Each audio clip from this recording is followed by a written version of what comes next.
ఈనాడు తెలంగాణ రాష్ట్రానికి డీజీపీగా కొనసాగుతున్నాడు. మరి వాళ్ళ మిత్రులారా, అసెంబ్లీ లోక్సభలో 25 ఏళ్ళు, శాసనమండలి రాజ్యసభలో 30 ఏళ్ల వయసు ఈరోజు ఎన్నికల్లో పెట్టిండ్రు. కానీ పక్కనున్న దేశాలు, జర్మనీ లాంటి దేశంలో, గ్రేట్ బ్రిటన్ లాంటి దేశంలో 18 సంవత్సరాలు పూర్తయితే చట్టసభలకు ఓడమే కాదు, ఆ దేశాలకు ప్రధానమంత్రులుగా లేకపోతే ప్రెసిడెంట్లుగా ఎన్నిక కావచ్చు.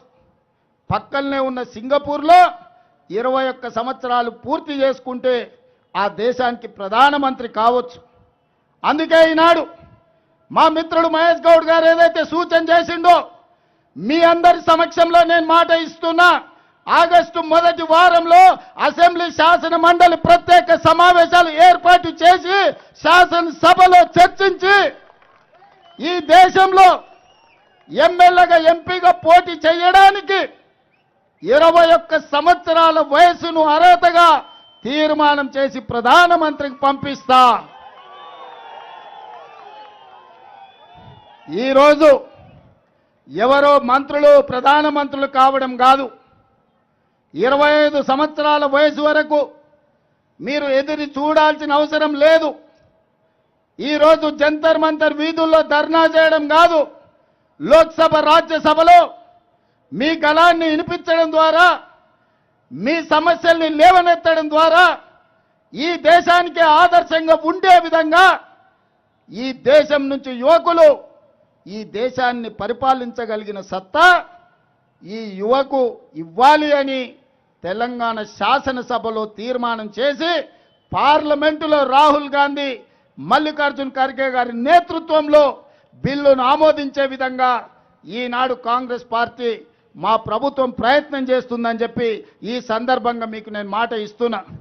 మిత్రులారా, విద్యాశాఖ లేదా ఐటీ శాఖ అత్యంత కీలకమైన శాఖలు 60 ఏళ్ళలో 70 ఏళ్ళలో 90 ఏళ్ళలో కాదు, 21 సంవత్సరాలు నిండిన యువకులు ఈ దేశానికి మంత్రులైతే తప్పకుండా దేశ భవిష్యత్తు మారుతుంది, ప్రపంచంతో పోటీ పడతాం.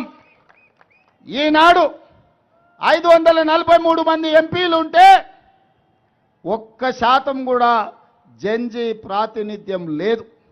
1% లోపలనే ఈరోజు లోక్సభలో మీ ప్రాతినిధ్యం ఉంది. మీ జనాభా ఈ దేశంలో 30% ఉంది. 30% జనాభా ఉన్న జెన్జీ యువ కెరటాలకు చట్టసభలలో ప్రవేశం కల్పించాల్సిన బాధ్యత ఈ ప్రభుత్వాల మీద ఉన్నది.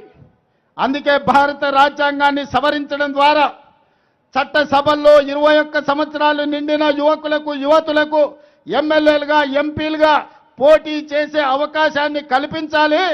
తప్పకుండా శాసనసభ ఆగస్టు మొదటి వారంలో సమావేశాన్ని ఏర్పాటు చేసి ఈ తప్పకుండా తీర్మానాన్ని చేస్తామని చెప్పి నేను ఈ సందర్భంగా మీ అందరికీ మాట ఇస్తున్నా.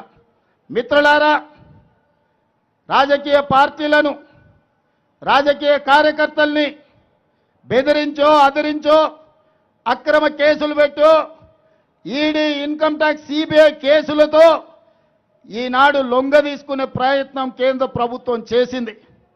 కానీ మనస్ఫూర్తిగా గుండెల నిండా మిమ్మల్ని అభినందిస్తున్నా.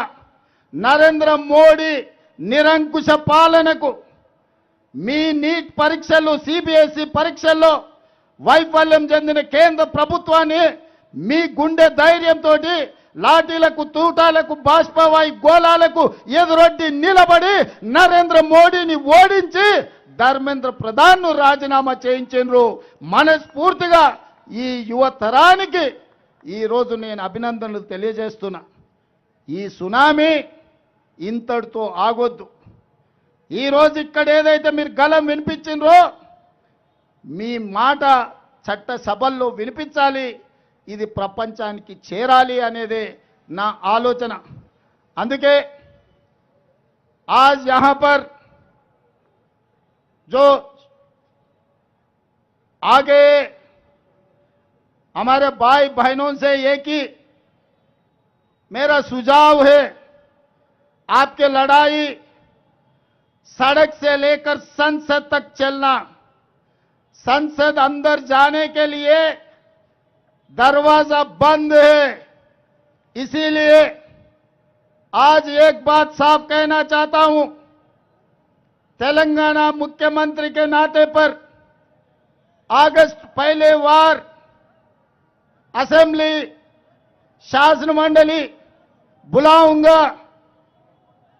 हाउस चलाकर